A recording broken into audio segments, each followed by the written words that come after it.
나는 그날 아침 사무실 문을 열자마자 내 책상이 비워져 있는 걸 봤다. 내 물건들은 상자에 담겨 복도에 놓여 있었고 그 자리에 앉은 여자가 나를 보며 미소 지었다. 언니, 미안해요. 하지만 이게 회사 결정이에요. 그녀의 말은 칼처럼 날카로웠다. 마치 내 존재 자체가 불필요한 짐짝처럼. 그 여자는 부사장의 조카, 김민지였다. 내가 5년 동안 공들여 키운 프로젝트를 그녀가 훔쳐가기 시작한 건 반년 전부터였다. 처음엔 단순한 실수라고 생각했다. 내 아이디어가 그녀의 프레젠테이션에 섞여 나오는 걸 봤을 때 동료로서의 신뢰가 무너지는 소리를 들었다. 하지만 증거가 없었다. 그녀는 항상 구현이 비슷했어요 라고 웃으며 넘겼다. 나는 참았다. 한국 회사에서, 특히 대기업에서 그런 일은 흔했다. 상사의 눈에 들기 위해 누군가의 등을 밟는 일. 하지만 민지는 더 나아갔다. 그녀는 내 상사인 팀장에게 접근해 내 실수를 과장해 보고했다. 실제로 내가 한 일이 아니었지만 증인이 없었다. 결국 나는 강등됐고 그녀가 내 자리를 차지했다. 그날 퇴근길에 비가 쏟아지는 서울거리를 걸으며 나는 생각했다. 왜 나일까? 나는 회사에서 가장 성실한 직원이었다. 야근을 밥 먹듯 했고 주말도 반납하며 프로젝트를 완성했다. 그런데 민지는? 그녀는 부사장의 피를 이어받아 미소 뒤에 숨긴 야심으로 모든 걸 얻었다. 집에 돌아와 거울을 보니 내 얼굴이 낯설었다. 피곤함이 아니라 분노가 스며든 표정. 하지만 나는 울지 않았다. 울음은 약함의 증거일 뿐이다. 대신 나는 계획을 세우기 시작했다. 아니, 아직은 아니었다. 그냥 관찰했다. 그녀의 일상을, 그녀의 약점을. 다음 날 출근해 나는 아무 일도 없었던 듯 행동했다.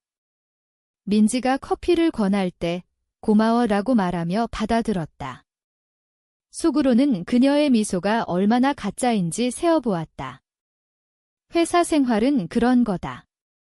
표면은 평온하지만 밑바닥엔 독이 흐른다. 나는 퇴근 후 그녀의 소셜미디어를 뒤졌다. 페이스북, 인스타그램. 그녀는 화려한 삶을 과시했다. 명품 가방, 해외여행, 그리고 남자친구. 그 남자가 누구인지 알게 됐을 때 내 심장이 멎는 듯 했다. 우리 팀의 또 다른 동료, 박준호였다. 그가 민지와 사귀고 있다는 걸 나는 이미 의심했지만 확인은 충격이었다. 준호는 내 멘토였다. 내가 입사했을 때부터 도와준 사람.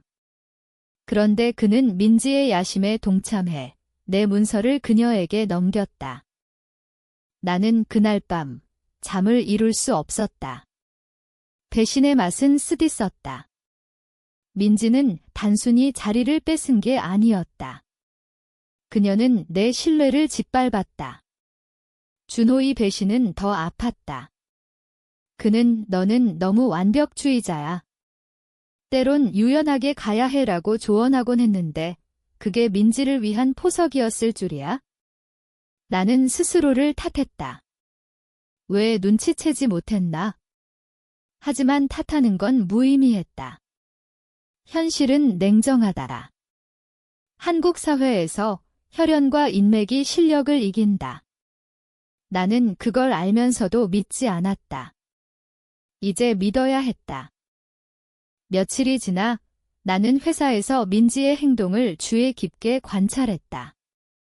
그녀는 회의에서 내 아이디어를 자신의 것으로 발표했다. 모두가 박수를 쳤고 부사장이 우리 민지가 잘하네라고 칭찬했다. 나는 미소 지으며 고개를 끄덕였다. 속으로는 메모했다. 그녀의 약점, 자만심. 그녀는 칭찬에 약했다. 그걸 이용할 수 있을까? 아직은 때가 아니었다. 나는 참았다. 매일 아침 출근하며 자신에게 말했다. 살아남아라.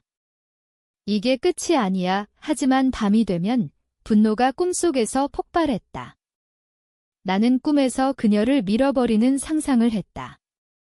깨어나면 후회했다. 그런 생각은 나를 망칠 뿐이다. 시간이 흘렀다. 나는 새로운 부서로 이동됐다. 더 낮은 직급, 더 적은 급여. 하지만 그곳에서 나는 조용히 정보를 모았다. 회사 내부망을 통해 민지의 프로젝트 진행 상황을 확인했다. 그녀는 여전히 내 스타일을 베꼈다. 준호는 그녀의 오른팔이 됐다. 나는 그들의 관계를 더 파헤쳤다. 준호의 아내가 있다는 걸 알았다. 그는 결혼한 몸이었다. 민지는 그걸 알면서도 아니, 그녀는 알았을 테다. 그게 그녀의 스타일이다. 위험을 즐기는 타입. 나는 그 정보를 메모장에 적었다. 아직 사용할 수 없었다. 법적으로, 회사적으로 모든 게 완벽해야 했다. 어느 날 점심시간에 민지가 나를 불렀다. 언니, 요즘 어때요? 새 부서 괜찮아요. 그녀의 눈빛은 동정심 같았지만 속엔 승리의 기색이 스며들었다. 나는 네, 덕분에요 라고 대답했다. 그 순간 내 안에서 무언가 깨졌다. 임랭 콩큐도옥 AI. 그걸 깨달았다. 참는 건 나 자신을 죽이는 일이었다. 하지만 서두르지 않았다. 트라서즈데이는 기다림의 예술이다. 나는 집에 돌아와 거울 앞에서 연습했다. 미소 짓는 법, 평온한 표정을. 이제 시작이었다.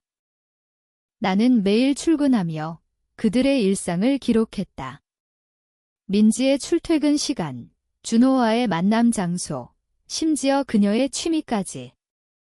소셜미디어는 보물창고였다. 그녀는 주말에 강남 클럽을 자주 갔고 사진을 올렸다. 나는 그 사진들을 캡처해 폴더에 저장했다. 왜 그랬을까? 아직 계획이 없었다. 그냥 정보를 모으는 게 위안이 됐다. 밤에 잠들기 전 그 폴더를 열어보며 생각했다. 이게 내 약점이다 하지만 동시에 나 자신을 봤다. 이게 정상인가? 남의 삶을 훔쳐보는 나. 새 부서에서 나는 조용히 일했다. 동료들은 나를 동정했다. 민지 때문에 고생 많았어 라고 속삭이곤 했다. 나는 고개를 저었다. 그냥 회사 일이에요. 속으로는 감사했다. 그 동정심이 언젠가 무기가 될 테니까. 나는 민지의 프로젝트를 멀리서 지켜봤다. 그녀는 빠르게 승진했다.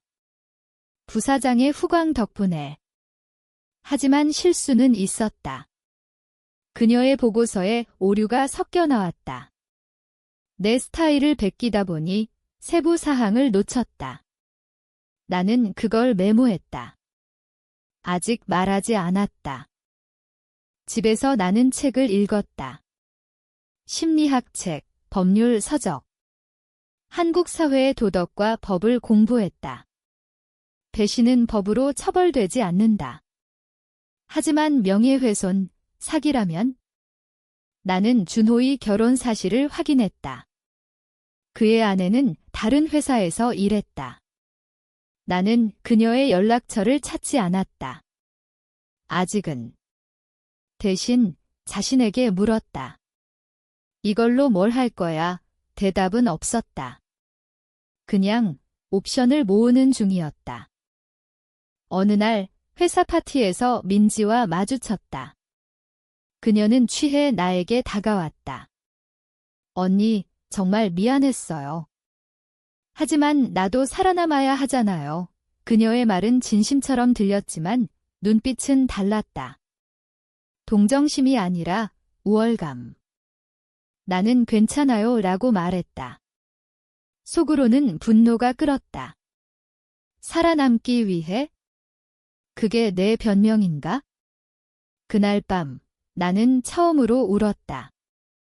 아니, 눈물이 흘렀다. 분노의 눈물. 나는 거울을 보며 말했다. 너는 왜 약해? 하지만 다음 날 다시 참았다. 참는 게 습관이 됐다. 시간이 지나면서 내 생각이 변했다. 처음엔 복수가 아니라 회복을 원했다. 하지만 민지의 승진 소식을 들을 때마다 뭔가 깨졌다. 그녀는 이제 팀장이 됐다. 준호는 그녀의 부하 직원이 됐다. 아이러니했다. 나는 새 부서에서 작은 성공을 거뒀다. 프로젝트를 완성해 상을 받았다. 하지만 그 상은 민지의 그림자 아래였다. 부사장이 좋은데 민지처럼 더 크게 해봐라고 말했다. 그 순간 나는 깨달았다. 임랭라 무기지만 때론 독이다. 나는 더 이상 참지 않기로 했다. 하지만 어떻게? 나는 준호를 먼저 타겟으로 삼았다. 그는 약했다. 민지와의 관계를 숨기려 애썼다. 나는 회사 내부에서 소문을 퍼뜨리지 않았다. 대신 익명 게시판에 힌트를 남겼다. 팀장님의 오른팔이 결혼한 몸인데 새 팀장과 가까워. 그런 식으로. 소문은 빠르게 퍼졌다. 준호의 얼굴이 창백해졌다. 그는 나를 의심했을까? 모르겠다. 나는 아무 일도 모르는 척했다. 민지는 그 소문을 듣고 준호를 버렸다. 아니, 관계를 정리한 듯 했다. 그녀의 소셜미디어에서 그의 흔적이 사라졌다. 나는 그걸 보며 미소 지었다. 첫 번째 균열, 하지만 동시에 불안했다. 이게 나인가? 남의 관계를 파탄내는 사람. 나는 밤에 악몽을 꿨다. 민지가 나를 쫓아오는 꿈 깨어나면 자신을 설득했다. 이건 정의야. 그녀가 먼저 시작했어. 새로운 정보가 들어왔다. 민지의 프로젝트에 큰 문제가 생겼다. 그녀가 베낀 내 아이디어가 시장 변화로 실패할 조짐이었다. 나는 그걸 알면서도 말하지 않았다. 대신 상사에게 익명으로 팁을 줬다. 프로젝트에 오류가 있어요. 그게 시작이었다.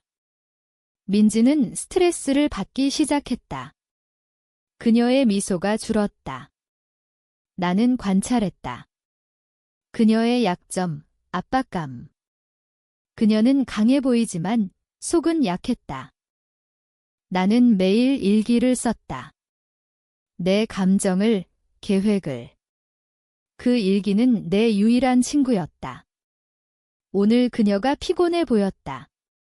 좋았어. 그런 글을 쓰며 나 자신을 봤다. 변하고 있었다. 분노가 냉정함으로 변했다. 하지만 가끔 도두했다. 이게 가치가 있나? 대답은 항상 같았다. 내가 잃은 걸 생각해. 변화는 서서히 왔다. 나는 더 이상 피해자가 아니었다. 관찰자가 됐다. 민지의 일상을 파악한 후 나는 그녀의 약점을 목록으로 만들었다. 1. 자만심. 2. 관계 의존. 3. 가족 후광. 부사장의 조카로서 그녀는 보호받았지만 그게 약점이었다. 가족이 개입하면 일이 커진다. 나는 준호를 이용했다. 소문 후 그는 불안해졌다. 어느 날 점심시간에 그를 불렀다. 준호 씨, 요즘 어때요? 그는 당황했다. 왜? 나는 미소 지었다. 그냥 소문 들었어요. 조심하세요. 그의 눈이 커졌다. 그는 나를 의심했다. 하지만 증거가 없었다. 나는 그걸로 그쳤다. 씨앗을 심는 거다. 그는 민지에게 말했을 테다. 그들의 신뢰의 균열. 민지의 프로젝트가 흔들리기 시작했다. 시장 분석 오류로 예산이 초과됐다. 그녀는 상사에게 변명했다. 나는 그 회의를 멀리서 들었다. 제가 더 열심히 할게요. 하지만 부사장이 실망이야 라고 말했다. 처음으로 나는 속으로 쾌감을 느꼈다. 하지만 동시에 공허했다. 이게 복수인가? 그녀의 고통을 보는 게? 내 생각이 뒤틀렸다. 처음엔 그녀를 미워했다. 이제는 그녀의 삶을 통제하는 게 즐거웠다. 밤에 계획을 세우며 상상했다. 그녀가 무너지는 모습. 하지만 도두가 왔다. 너도 그녀처럼 될 텐가. 나는 무시했다. 그녀가 먼저였다. 나는 법을 공부했다. 회사 내 규정, 명예훼손법. 익명으로 할 수 있는 한, 안전했다. 다음 단계, 그녀의 개인사를 파헤쳤다. 그녀의 과거 연인을 찾았다. 소셜미디어를 통해 한 명이 그녀를 배신당했다고 포스팅했다. 그 여자는 이용만 해. 나는 그 사람에게 메시지를 보냈다. 익명으로. 민지 씨에 대해 아세요? 그는 답했다. 많은 이야기. 그녀가 돈을 빌려 갚지 않았다. 증거는 없었다. 하지만 힌트였다. 나는 그 정보를 회사에 흘렸다. 아니, 아직 아니었다. 기다렸다. 민지의 다음 실수. 그녀는 스트레스로 실수를 저질렀다. 클라이언트 미팅에서 데이터를 잘못 제시했다. 클라이언트가 화냈다. 부사장이 개입했다. 민지야, 조심해. 그녀의 얼굴이 일그러졌다. 나는 그걸 봤다. 이제 때였다. 익명 이메일로 부사장에게 보냈다. 민지 씨의 과거를 확인하세요.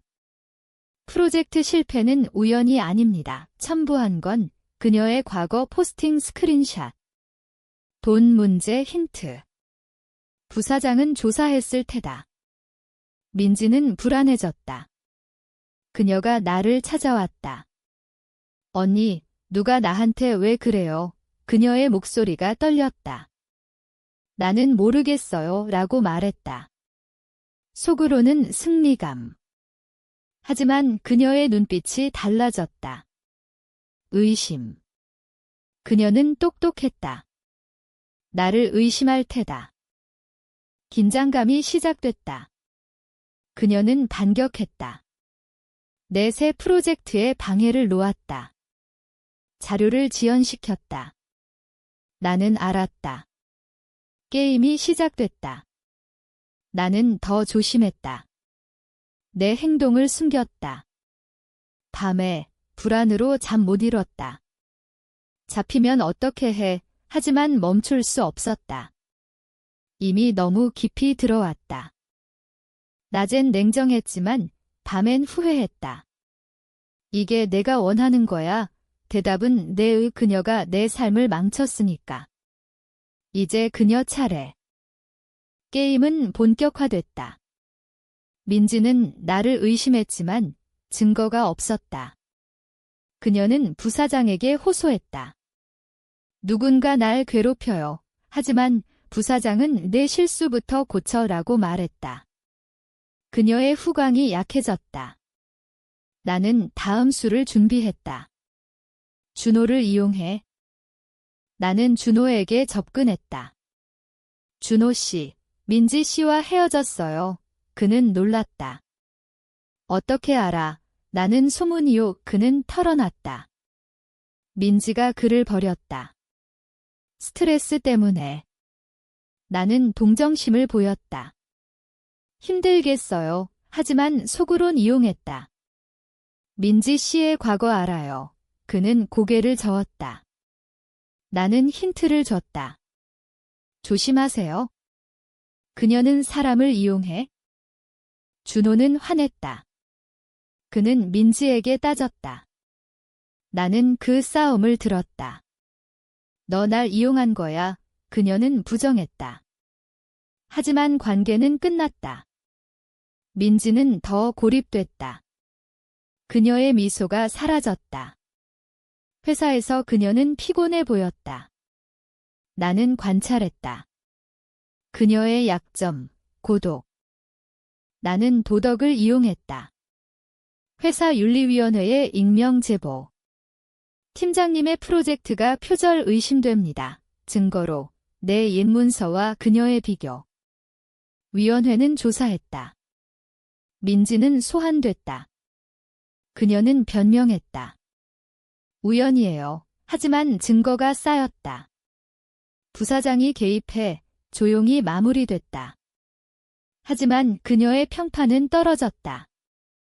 민지는 반격했다. 내 상사에게 내 과거 실수를 과장해 말했다. 하지만 나는 준비했다. 내 기록은 깨끗했다. 그녀의 반격은 실패했다. 긴장감이 높아졌다. 그녀는 똑똑했다. 나를 미행했을까? 모르겠다. 나는 조심했다. 매일 계획 세우며 나 자신을 잃었다.